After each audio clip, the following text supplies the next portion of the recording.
I may have scheduled my haircut a little too far in the future. It's on Thursday, so we'll see how this goes here. I may have to cancel an episode or two, depending on the situation. Artist Journal, October 3rd, 2022, Berlin. My name is Adrian Pocobelli. I welcome you back. As usual, a ton to get through. I'm going to try and keep these shorter, because yesterday is just kind of like, it's too long. We can't expect anybody, to watch this every day. But I appreciate those that do watch it. I appreciate the likes that people have. I put 0. I don't tell anybody to subscribe. I don't tell anybody to like. Because I feel like the more you do that, the more you kind of owe people, because you're asking them to do something for you. And I don't want to owe anybody anything. I love just like, this is my public journal, okay? And I don't need to put anybody or anything, and it's just, it's free. And that makes it zero pressure for me. It makes it funner, probably a better program. And and that's why it's easy. I look forward to it, which is kind of fun. I was telling my mom yesterday. She brought up a very important point too. It's not still lives, it's still lifes. It's the plural of still life is still lifes, not still lives. So thanks, Mom. Hi to Mom. So very, very, very interesting development over here. Onto the show, a combination of AI and painting and digital painting. I'm sure this has happened before, but it is the first time it's crossed my desk here. So I am very interested in that. Very quick. Nameless artist here, so we're going to come back to that in a second. First, a very big shout out to thisisme.tez for sending me this John work. I was discussing last episode, I had nothing from John, I think it's Carroll is his name, John Carroll. And so thisisme.tez sent me a classic here. This looks like one of the classics. Like, look at this, 2,496 of these things, and they're still selling for 3 Tezos and 19 Tezos cents. So pretty impressive. Windows Still Life 100. So I finally have a John work in the collection. So thank you again to thisisme.tez. I had a good laugh when I saw that this morning. Very quickly, Ollie Isakowski, who is a very nice, friendly Twitter personality, feel free to follow Ollie on Twitter, wrote just a very interesting tweet. I found this on Reddit, Signum Loans at Signum DeFi. Loans with NFTs as a collateral, on Tezos, interesting. I would love to have your thoughts. Adrian Pocobelli seems very lucrative, but I remain a skeptic. Time will tell, I guess. Yeah, I'd be extremely careful, is sort of how I'd treat this. I looked, and it was like 2,000% APR. I looked this morning, it's already down to 700% 12 hours later. I wouldn't connect your wallet to this. If you want to have fun, do a burner wallet in a different browser, is how I would treat this. This definitely has 2021 vibes. And what we learned in 2021 in DeFi, I think, is that you can't make money out of thin air unless you're, I guess, a central bank, but that's beside the point. You can't, the economic law will prevail. We saw that with Celsius. We saw that with all these things blowing up. Economic laws are real, okay? And that prevails. So as I put it here, it seems a little too good to be true. 2,000% APR, that was yesterday, when currencies, bonds, cryptos, and stocks are tanking, if it looks too good to be true, it probably is. Be extremely careful. And nothing against Signum. This could be a great protocol. Okay, so, but those are my thoughts. As proceed with extreme caution if you are going to go and use this, and use a burner wallet, and don't put up anything for collateral that you don't want to lose, is what I would say. So zero financial advice, just be extremely careful. Purple Drank has another Pepe work, Savage Sword of Pepe, Drank Frazetta, and Savage Sword of Pepe 7. I need to pick this up. It's another awesome work. Again, on Ethereum, Manifold XY, or is this on Foundation? Open Edition. So he's kind of experimenting. This looks like it's on it's Manifold XYZ. This is Manifold XYZ. Savage Sword 7. So this is open to everybody, open to anyone to claim praise CAC. So only 38 minted so far, and this is like $5. Okay, so pretty good deal over there, so don't miss that. For those trying to get on Super Rare, check out John Perkins' tweet, because he is probably getting a lot of flack. Like, he put this out yesterday, I believe, October 1st, so 2 days ago. To everyone frustrated about not hearing back from applying to Super Rare, we hear you, you're right, the system isn't good, and it isn't scalable. But our main focus right now is on building a totally new framework for getting listed on Super Rare based on decentralization and transparency. So they are working on it over there. Go give John Perkins a follow and and you can read the whole thing here if you want to go into depth on what they are thinking. It probably doesn't hurt if you're trying to get on Super Rare. Read all this stuff. Okay, that only helps you. Give them a follow, put a favorite, all that stuff. It's like, oh, that's the guy. Because it doesn't sound like it's super decentralized right now. So if you're applying now, and they're probably getting 1 million applications. So patience and all that stuff. And Dan Control. So this is just back to our kind of cross-chain theme. Now, we know Dan Control from this plant here, the eraser, the cell phone. So he just sold a work on Foundation. Okay, so again, it's very fun to watch the move, or the kind of just how Object or Tezos artists are doing. Look at how pretty that is. Are doing on Foundation or on Ethereum is what I'm trying to say here. I'm not sure how much, okay, sold for 0.1, okay, but in this market, and a pretty experimental piece here, you got to feel good about that. That's like, don't forget, Steve Jobs, you got to ship, you got to move your art. Like, don't hold on to your paintings endlessly hoping for some magical price that may never come. Don't be, you have to think of your market somewhat, but you got to ship your work. That is probably the most important thing. It gets it out there. So congratulations to Dan Control, who is doing well on Foundation, who made a sale. Just one last thing here in this kind of Twitter update here. Downs Films put out this interesting tweet here. What entices me about the Wave Blitter video synth, I love this term, a video synth. Maybe that's what the community calls them. I'm very familiar with synthesizers. I didn't realize they call them video synths, which is super cool, because that's kind of what they are. What's enticed me is its unique style. In a broader sense, it creates generative art, but there's no definitive category for it. It ingests real-time audio samples, data, and transforms into nostalgic computer-like patterns. Pretty cool. I don't know if there's audio here. Let me just see. None on this work. But then Kristen Roos posted, so this is why Kristen Roos has a pretty good market. Like, maybe Kristen Roos knows his digital art quite well, so he can has a credibility that people recognize.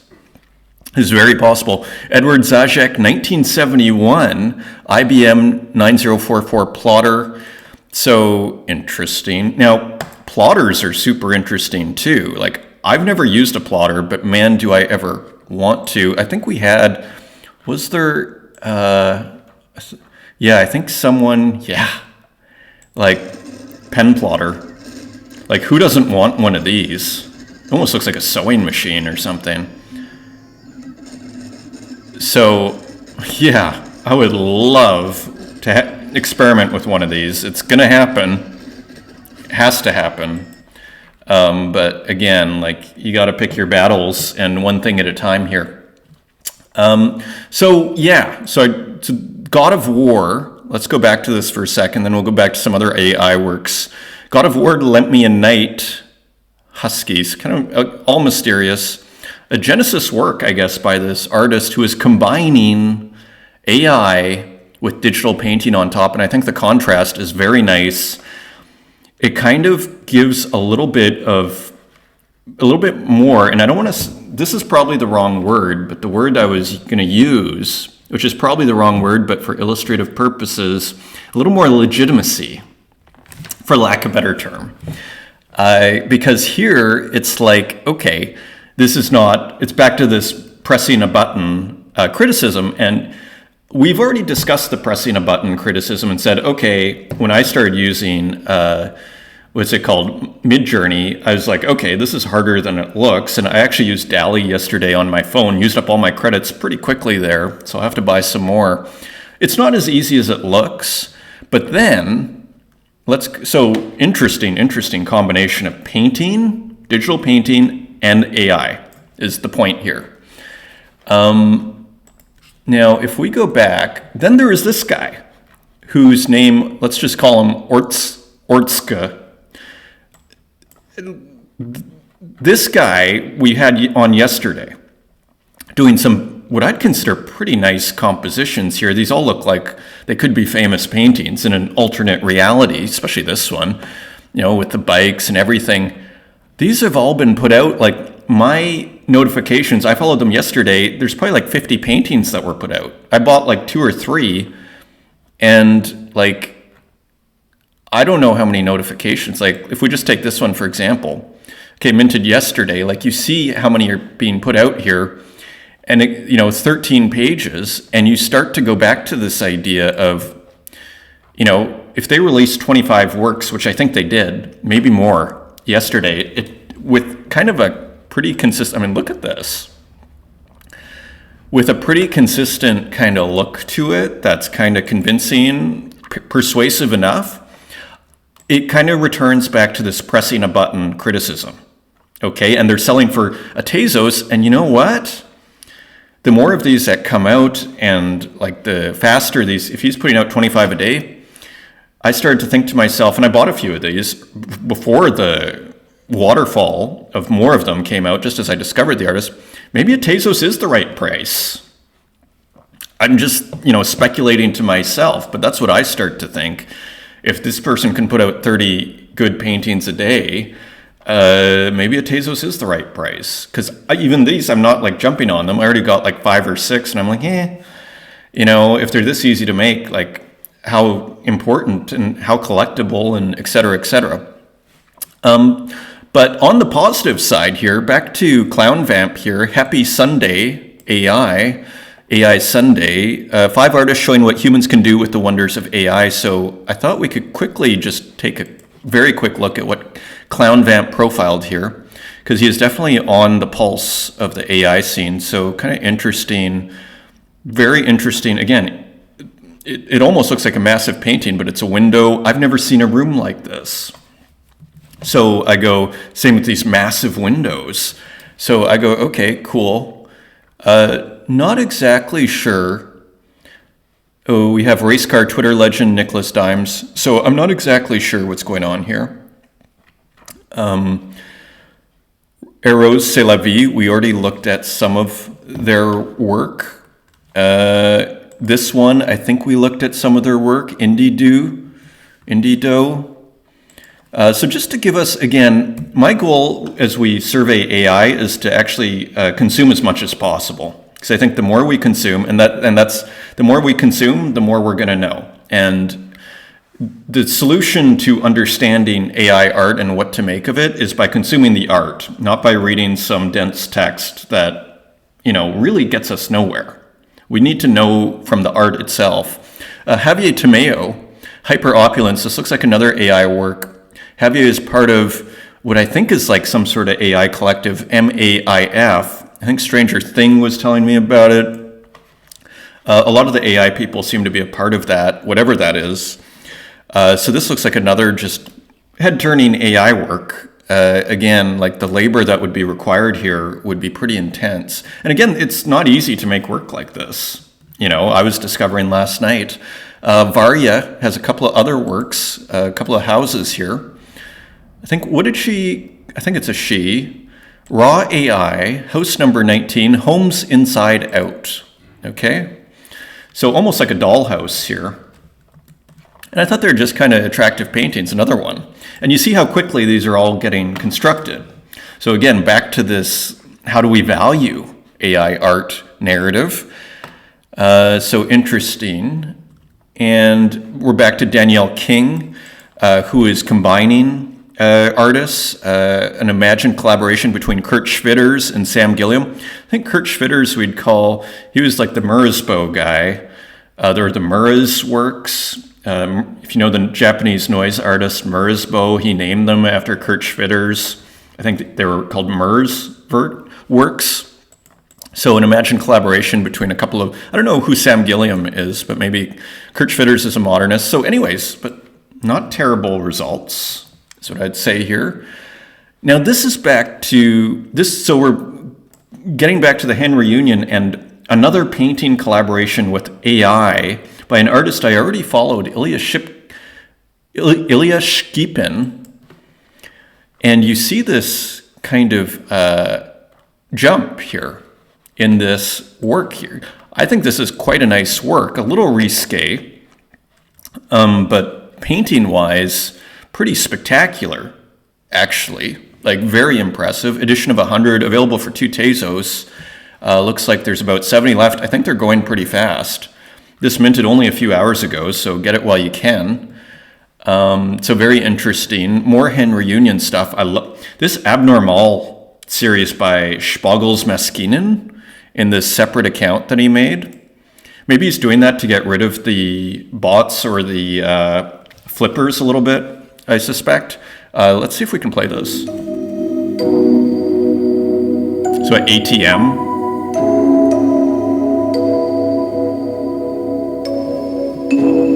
Some sort of sludge or oil, who knows what that is, black sludge. Very, very, very cool, nice piece. I picked that up. I love the small series. Huge fan. There was another one, the shopping carts, okay? They're very low resolution, like 240 pixels, which I think is super charming. So you see the shopping carts have a life of their own here. So, you know, the poetry of the shopping mall, you know, the poetry of the shopping mall, Spogels Maskinen is exploring here. So here's the whole series. Again, this suitcase work, now going for 60, you know, it's tempting to pick this up because this is like this is arguably a masterpiece. You walk in the museum, you can have this work, everybody's head will turn, everybody understands it. We looked at this yesterday. This was one of the greatest works, if not, to me, this won the Hen reunion. It was just an instant win. Let's just see here. Right, in case you didn't see yesterday's episode. So, to me, this is a masterpiece. It's tempting to call it a masterpiece. I'm not sure yet if that's a masterpiece, but it sure is tempting to call it one.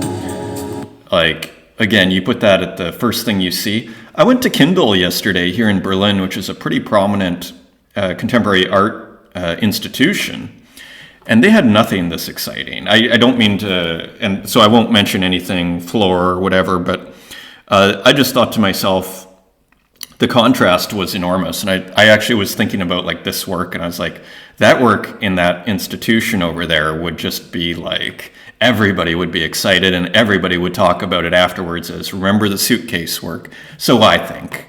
I missed Hades, another one who I'm not getting the notifications for. So I think there is a way to turn off your notifications when you mint to work. And I think the people that are having problems with the flippers are starting to turn off their notifications. So just a heads up there. So just an interesting Hen Forever work from Haiti. This came out a couple of days ago. Again, I missed it. Using, I think one of his previous works, he put into a Petsky filter. So pretty simple. He probably made this really quickly, but good looking. And another work by Françoise Gamma, work in progress. Emilio.jp's pixel CAD drawings and algorithms meets Françoise Gamma's animations, coming soon on Versum. So pretty cool work over there. Another Hen reunion piece. This was a really interesting work, I thought. Just kind of fun, pixel art. Some weird dinosaurs.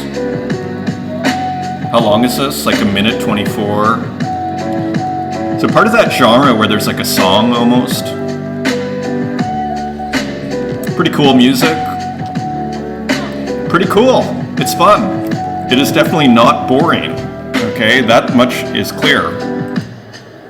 So let's stop that.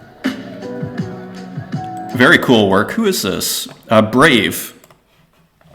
And you might remember Brave. We brought up this work in a previous episode, which just caught my eye.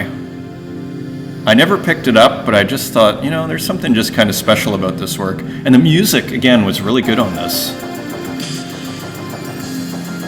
Just kind of cool, right? So Brave is one to kind of keep your eye on. New Louis Osborne work, just a toaster. Everybody could put a Tezos bid on it. I put a Tezos bid. I didn't get it because there's like 200 people and only 100 editions. But just kind of a cool classic work. Now going for 725, 7 Tezos 25. Remember Sad Music for Kids? We brought up Sad Music for Kids with this Japanese woodcut sort of style with the fish. So just a new work, just kind of interesting, kind of reminded, you could put it in the same room as a Louis Osborne, so I thought, why not put it up? Kind of a UFO and an octopus. Just kind of interesting, Buy for 3, edition of 30. Yeah, here's their work, right? So it's getting impressive. It is impressive. It's all pretty impressive. But yeah, just another kind of head turner from the Jakarta-based designer. Rhett Cloakesy had a very nice sale, 150 Tezos on something on the chair, I think it's called, number 15 in his phone art, finger art series with the 3 legs. It looks like the Invisible Man with the Nightcrawler hands, as our collector was calling it. So just very, very, very interesting as usual. Again, very nice sale. Another one. I'm a big fan of Kurt Hustle Collective, and they have some hilarious stuff going on, and we'll come back to this in a second. This was one of my favorite works by Kurt Hustle Collective, Gord, which is like God, as part of their Puppet Pioneers series. So now it's Stan. I mean, this is, to me, you could have a YouTube like puppet series with these characters, Stan and Gord, and it would be hilarious, in my opinion. Like, this is crying out for some kind of series here. Word up to, for your information, Netflix or whomever might be watching this at some point. Kurt Hustle Collective, get these guys to make a show, okay? I think they've written scripts for stuff. I've messaged a little bit with with JNK, and they're kind of good to go for anybody that can make some money out of that. Very interesting painting. I like Mori Gatto, and we're almost done here. Mori Gatto is the artist who did some of these works, so does a lot of experimental work with digital painting. And I picked up a couple of these, like option 6 I think I got. Just a very interesting digital painter, and so here is a new one. So I'd kind of want to see more in this style. I don't know if there's a ton in this style, so just to, I'd like to see a series. I guess it's a new one. So maybe there's more to come, or there's others. So slightly different each one. I'd like to really see an exploration of that. Back to the physical art as NFTs, Delcante Draws, who is an awesome illustrator, colored pencils with another work. I assume Delcante Draws has a gallery because she's got so much good work. So this is going for a Tezos. Let's see how many. Yeah, and she sells really well. Another painting as a NFT. This is digital scanned painting, JPEG, original painting. So, of course, you only get the NFT here and not the painting. So just kind of an interesting work. And another one, Quilanina, another painting, acrylic and digital painting, acrylic and digital. So again, and this really muddies the waters, doesn't it? When you start to treat, because that's obviously the temptation. You take a picture of your painting And then maybe you want to change the color from blue to purple here, and you get like a beautiful contrast, and you go, oh, this is even better. And you can do that in Photoshop. So that really muddies the waters as far as, is this a digitally native NFT? I think at that point it is. But you see, there's no obvious answers to these questions. And finally, I'm wondering if this is a painting that is being sold here, because it's an edition of one from Working Class, who is also a good follow on Twitter. Working Class, the goat, made with acrylic on 300 gram paper, so for 300 Tezos. So for that much, I almost assume that you get the original artwork, but I couldn't find out. I went on to Twitter. Cool work, the North Face here, and all the classic sort of tropes that we have come to love from this community. I assume you get the work and not just the NFT, but I don't know that. There is a bid. First offer, 95 Tezos, and I looked on Twitter and I couldn't tell if you get the physical work. So that would be good to know. And with that, thank you for watching again. Until next time, take care.